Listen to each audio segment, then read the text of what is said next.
Olá pessoal, tudo bem? No vídeo de hoje a gente vai falar sobre 7 pessoas de elevada inteligência espiritual. 7 pessoas que impactaram o mundo de uma forma absolutamente incrível, né? Mas antes de falar, eu pesquisando sobre a vida dessas pessoas, eu gostaria de falar que eu notei algumas características muito similares, né? Algumas coisas muito comuns entre essas pessoas. Porque o que uma pensava, embora morando e lutando em lugares diferentes, países diferentes, o que uma pensava aqui, a outra também pensava lá, né? Então, assim, por exemplo, eu notei uma forte tendência a defender causas sociais, a defender os direitos humanos, defender o interesse das pessoas menos favorecidas e defender políticas que favorecessem a justiça social. Basicamente, essas 3 coisas que eu falei agora foram assim, bem marcantes em todas as pessoas que eu pesquisei e das pessoas que eu vou falar aqui. Então, eu vou falar de 7 pessoas aqui. Vou falar sobre Dalai Lama, Madre Teresa de Calcutá, Irmã Dulce, Martin Luther King, Desmond Tutu, Nelson Mandela e Gandhi. São 7 pessoas que viveram, a maioria no século passado, e que realmente fizeram uma grande diferença na vida de milhares, até talvez milhões de pessoas. Realmente é uma coisa absurda. Vamos começar por Dalai Lama, né? E aí, Dalai Lama, o que significa Dalai Lama? Dalai Lama significa líder espiritual. Na verdade, esse título ele é dado para uma pessoa, normalmente ainda criança. Por exemplo, o último Dalai Lama, o 14º Dalai Lama, ele ganhou esse título aos 2 anos de idade, né? E aí, quando a pessoa ganha esse título, ele se torna um líder espiritual. Então, Dalai Lama, além de um líder espiritual, na tradição budista tibetana, ele também foi um líder político, né? E ele era considerado a reencarnação do Buda da compaixão, né? Então, assim, 14º Dalai Lama, aos 2 anos de idade, e em 1959, com a invasão da China no Tibete, Dalai Lama ele foge para a Índia. Ele se exila na Índia, porque a China acabou tomando o Tibete, e até hoje, o Tibete é uma província chinesa. O que acontece? O governo comunista chinês, ele nomeia um governador e nomeia um secretário-geral para tomar conta do Tibete. Então, depois da ocupação chinesa, o Dalai Lama se retirou e foi morar na Índia, para que ele não sofresse nenhum problema. Mas mesmo assim, ele morando longe, ele continuou labutando em favor do Tibete, em favor da política. Ele se tornou líder político também, e ele se transformou também num defensor da paz, um defensor do diálogo interreligioso, um defensor ferrenho dos direitos humanos. Não, ele se reuniu nos últimos tempos. Ele se reuniu com várias lideranças religiosas, inclusive com o Papa. Creio com o Papa Francisco, ele já se encontrou também. Qual é a grande mensagem que Dalai Lama trouxe, né? Uma mensagem de compaixão, mensagem de tolerância, de respeito mútuo, né? E ele tinha também uma visão muito progressista do meio ambiente, da preservação do meio ambiente. Também uma atenção muito especial na promoção da educação e da igualdade de gênero. Uma outra coisa que ele cultivava e cultiva até hoje viva o presente, cultive a bondade, cultive a compaixão, busque o bem-estar de todos os seres vivos, homens, animais, plantas. Ele é um defensor da defesa da vida, ele sai sempre em defesa da vida. E é uma mensagem de amor, né? Assim, que ele acha que o amor e a compaixão são as chaves para você ter uma vida feliz, uma vida plena.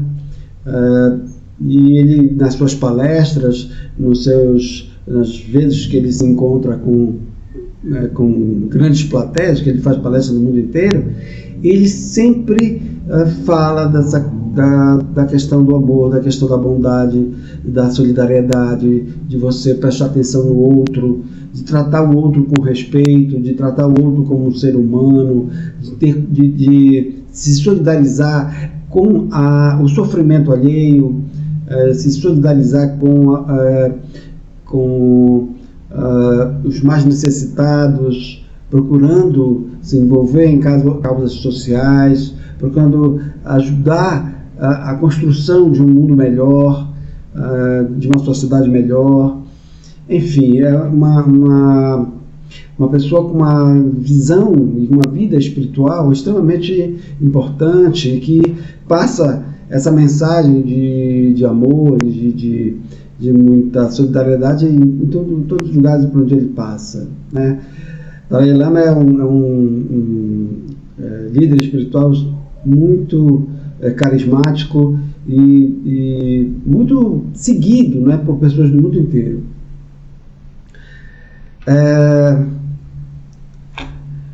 A gente pode agora falar de uma segunda pessoa também extremamente importante, Madre Teresa de Calcutá. Madre Teresa de Calcutá foi uma missionária católica que se dedicou a vida inteira à atenção e ao serviço dos mais necessitados, dos mais vulneráveis. Ela nasceu em 1910 na Macedônia e aos 18 anos ela já entrou com uma congregação chamada Congregação Irmãs de Loreto, e a partir de 1948 ela passou a viver em Calcutá, e por isso que ela é chamada de Madre Teresa de Calcutá. E Calcutá, na Índia. Então ela foi para lá e fundou uma congregação chamada Congregação Missionária da Caridade, e o trabalho dela foi servir aos pobres, servir às minorias, servir aos órfãos, aos doentes, aos moribundos, um trabalho social de serviço aos outros, para servir os outros. E ela abriu lá um espaço para atender essas pessoas, e ela tinha uma profunda conexão espiritual com essas pessoas, sempre com um sentimento de compaixão, um sentimento de solidariedade.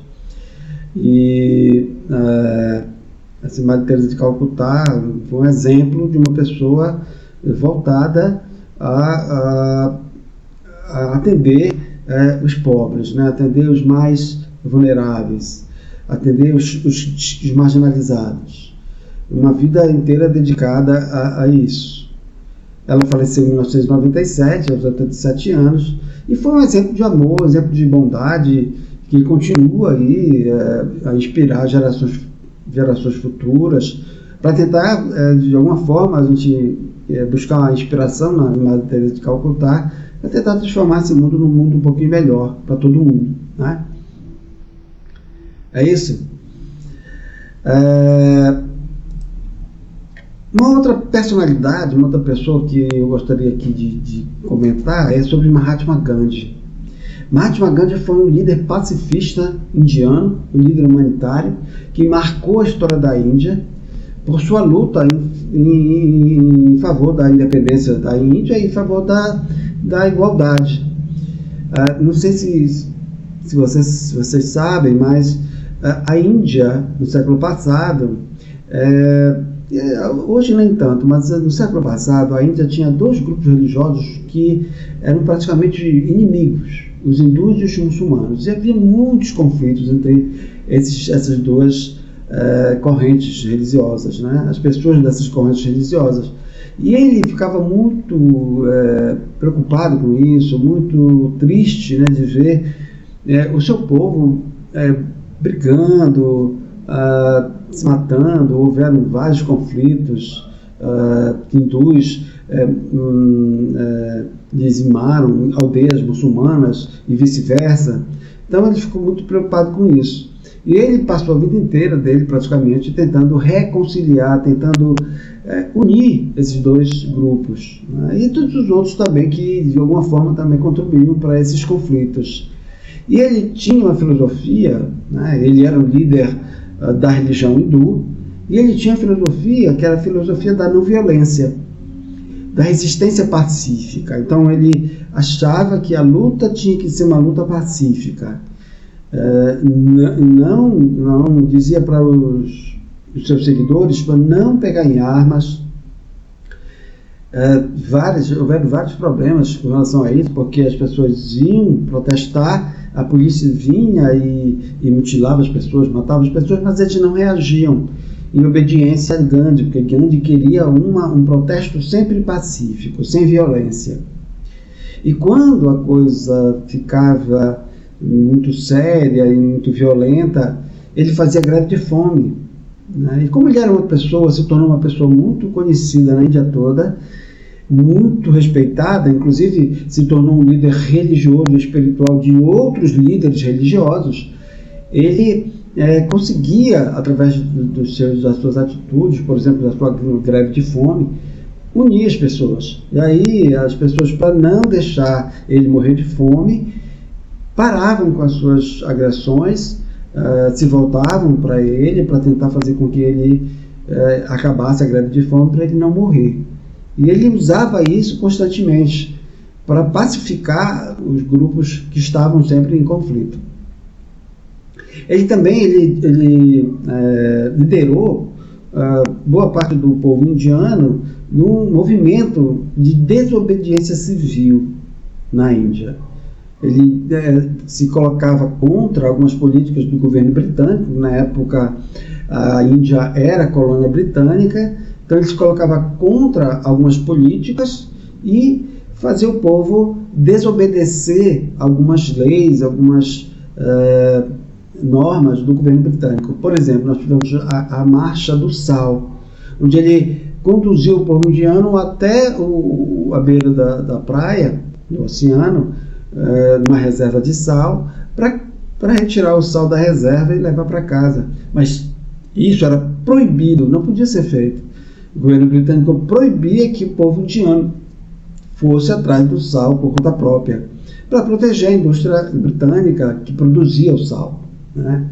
Então isso era muito injusto, ele achava muito injusto, e ele protestava contra isso, né? Então ele foi também um grande defensor dos direitos humanos, um grande defensor da igualdade de gênero, e um exemplo assim fantástico de determinação, de comprometimento com a justiça, de coragem, né?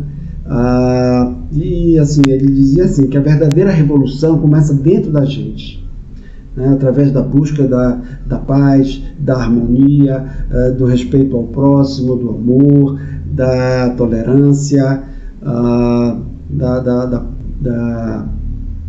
do respeito. Enfim, ele foi um exemplo de um grande espírito, uma grande alma, né? Como Mahatma quer dizer grande alma.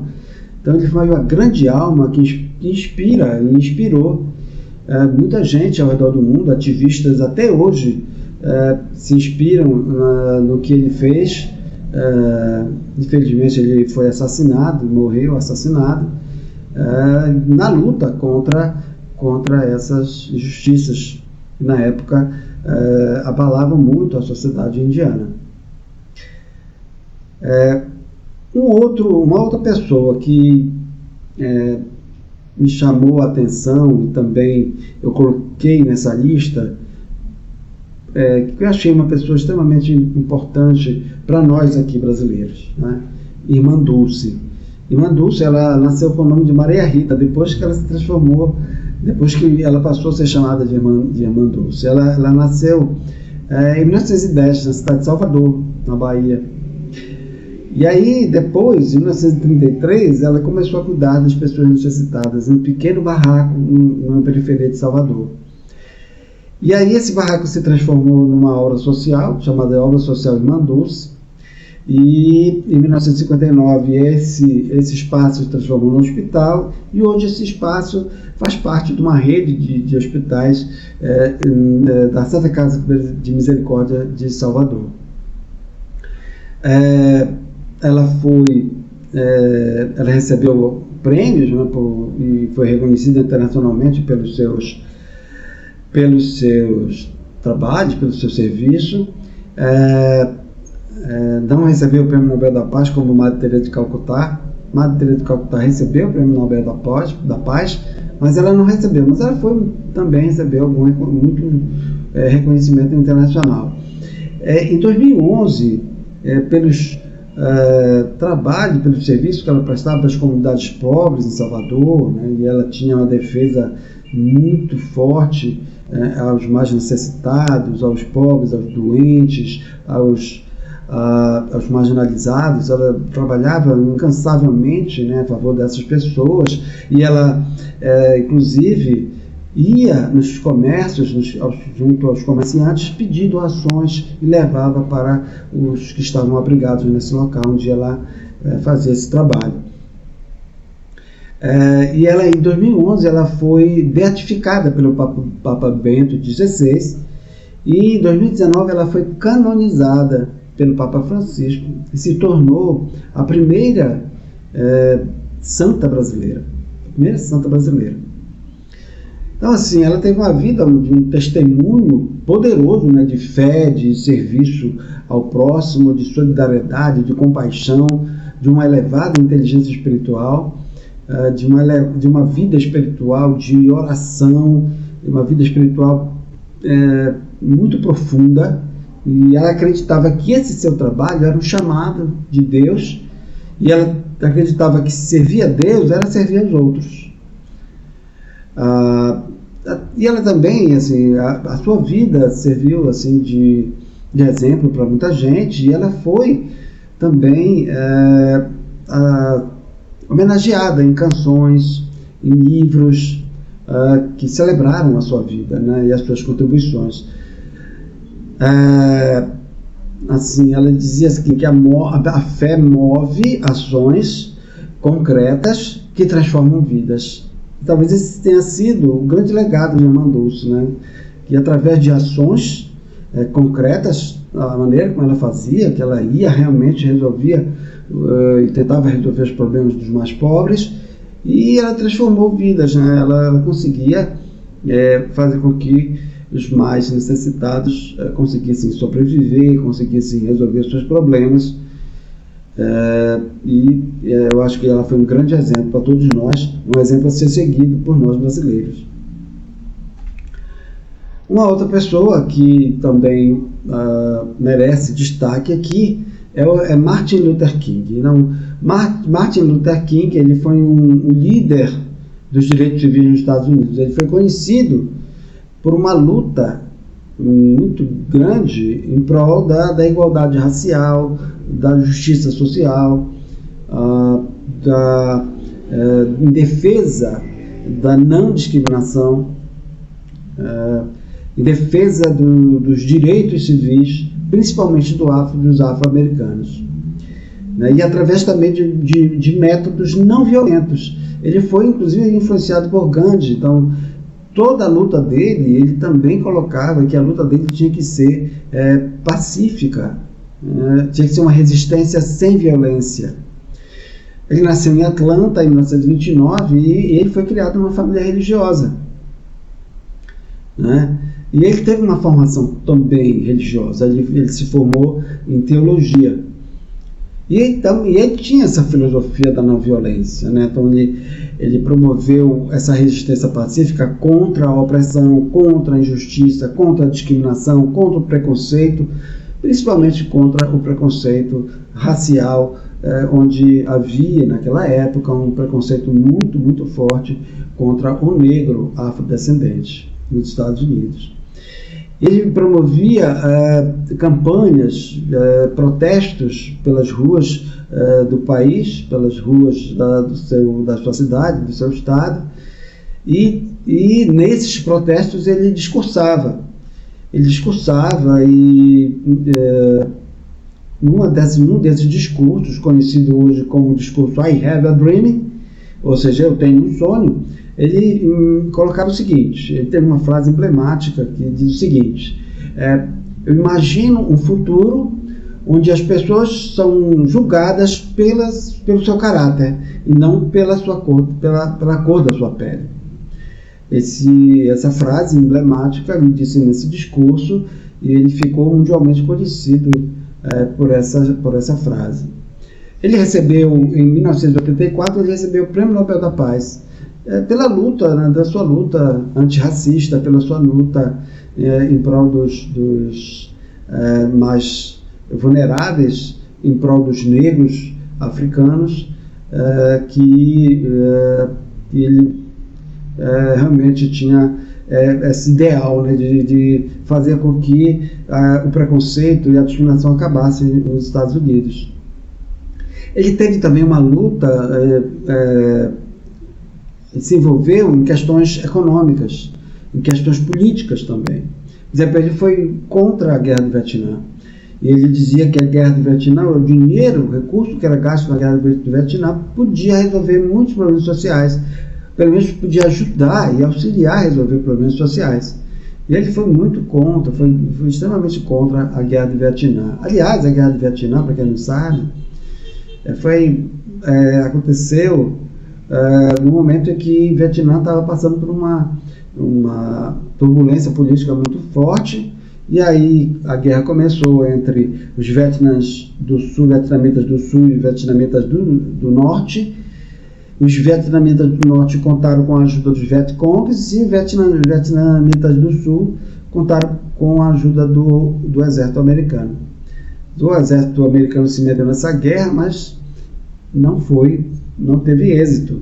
Os Estados Unidos e vietnamitas do sul perderam a guerra, porque o exército americano não sabia até então lutar, fazer uma guerra numa selva. E já os vietnamitas do norte, os Vietcongs, eram especialistas em guerra na selva. Então, os Estados Unidos e os vietnamitas do sul foram derrotados. No Vietnã se instalou um governo comunista e o governo acabou gastando muito dinheiro. O governo americano gastou muito dinheiro, muitos soldados americanos morreram. Essa guerra ela resultou em 4 milhões de pessoas mortas. Só civis, foram 2 milhões de civis.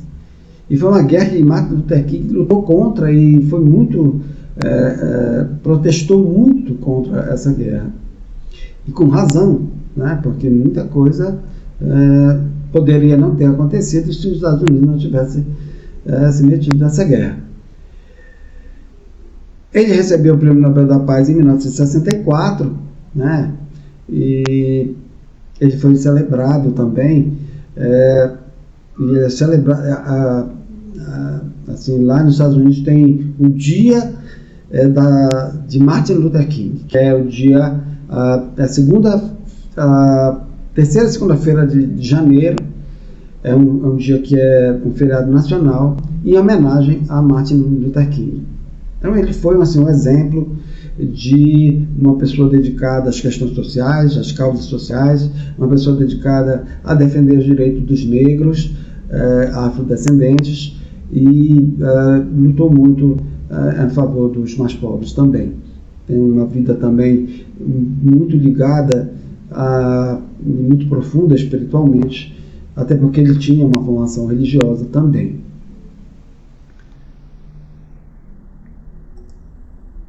Uma outra pessoa que também merece que a gente comente é Desmond Tutu.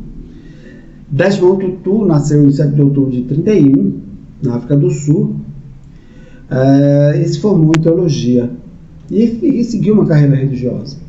Aí ele foi ordenado sacerdote anglicano em 1960 e mais tarde ele se tornou o primeiro arcebispo negro da Igreja Anglicana da África do Sul.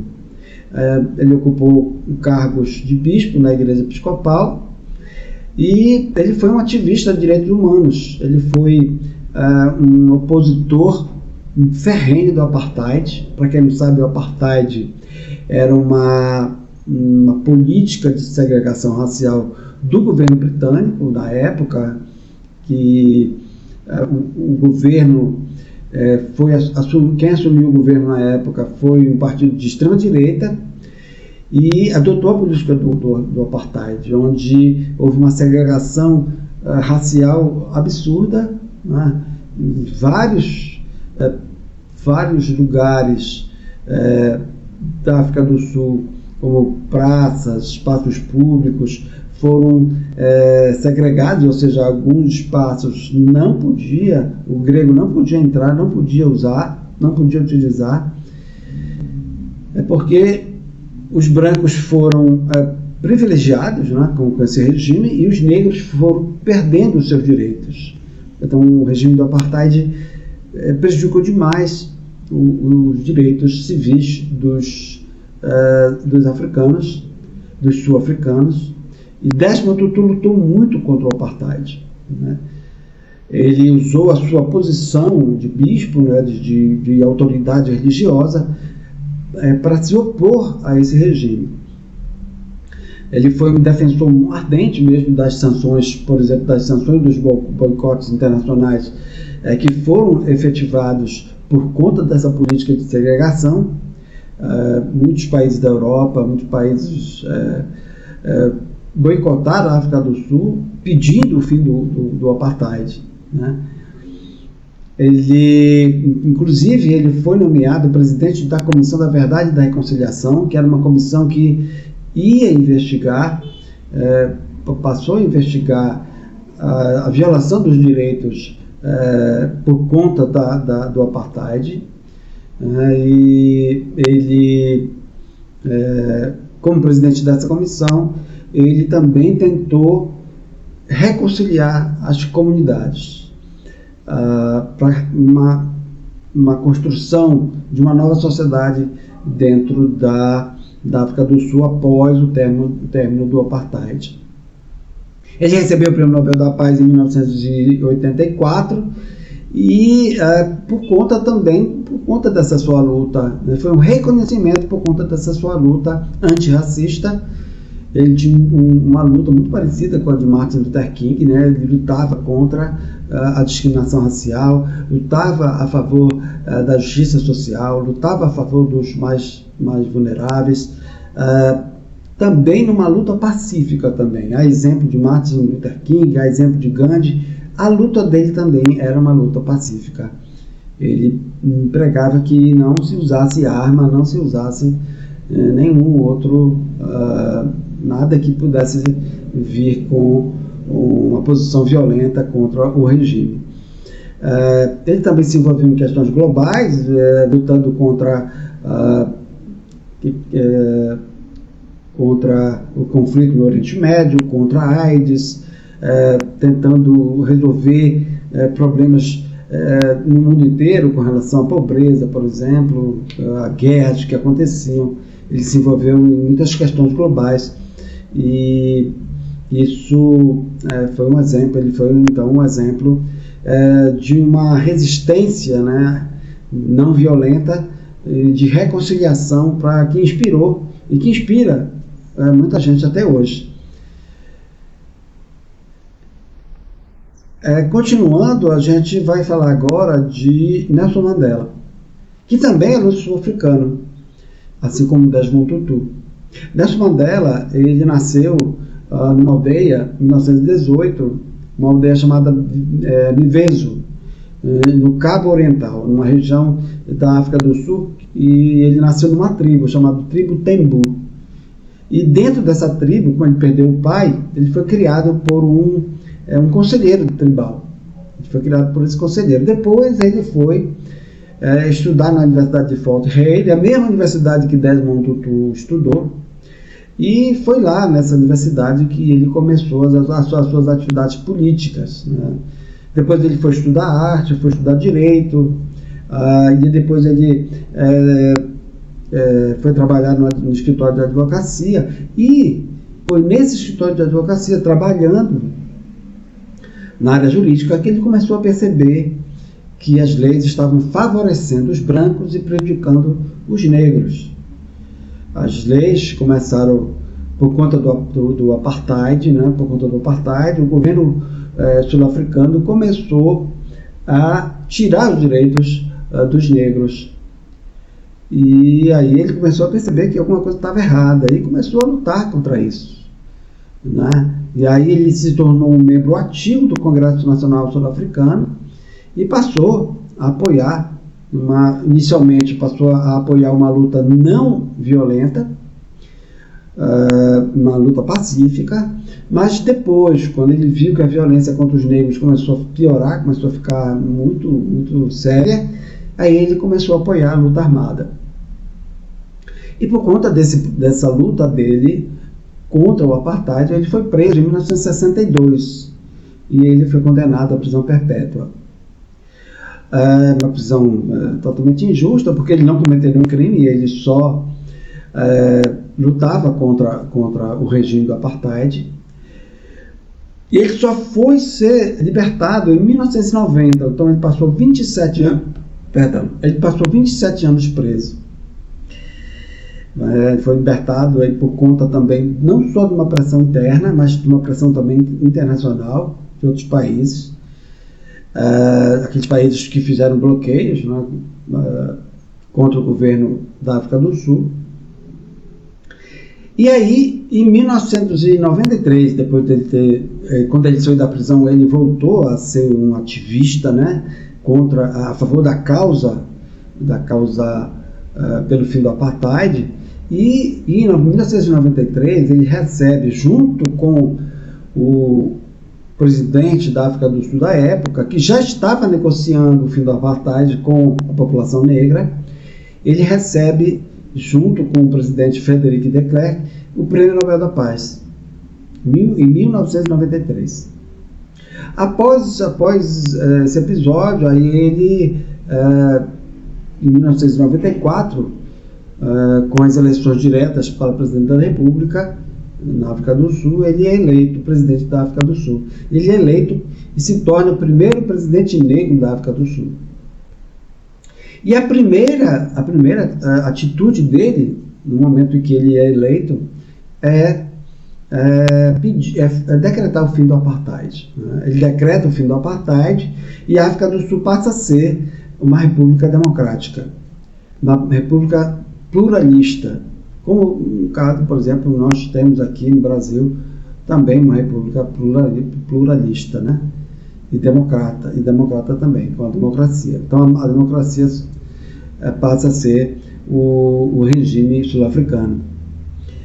Após o seu mandato presidencial, ele volta às ações, a ser um ativista nas causas sociais, das causas pacifistas. E ele se envolve com questões sociais, com questões humanitárias, na luta contra a AIDS. A AIDS, na época, na África do Sul, era uma verdadeira epidemia. Então ele se envolve nessa questão da AIDS para tentar resolver, né? Além de também estar sempre promovendo a paz nos seus discursos, se torna realmente um pacifista ferrenho. Então ele se tornou um símbolo global da luta contra o racismo, da luta contra a justiça social, da luta contra a opressão, da luta contra a segregação racial, da luta pelos direitos humanos. Ele tem um discurso que ele faz, um discurso de reconciliação, né, porque ele também tinha um trabalho junto às comunidades sul-africanas para reconciliar as comunidades, tentando reconciliar brancos e negros. E tem um discurso que é muito emblemático que ele faz, e que ele fala uma frase que ficou marcada. Ele diz o seguinte, que a nossa liberdade, ela está incompleta sem a liberdade do outro, né? Então, sem a liberdade do outro, a nossa liberdade está incompleta. Essa é uma frase emblemática dele, serve de exemplo para todos nós, serviu de inspiração para muitos ativistas que vieram depois dele, não só na África do Sul, mas em todo o mundo, e é um exemplo de uma vida de elevada inteligência espiritual. A gente fica aqui, a gente fica por aqui, a gente vê no próximo vídeo, a gente se vê no próximo vídeo. Eu peço que você se inscreva no canal, ative as notificações, dê o seu like se você gostou desse vídeo, e a gente se encontra no próximo vídeo. Um abraço.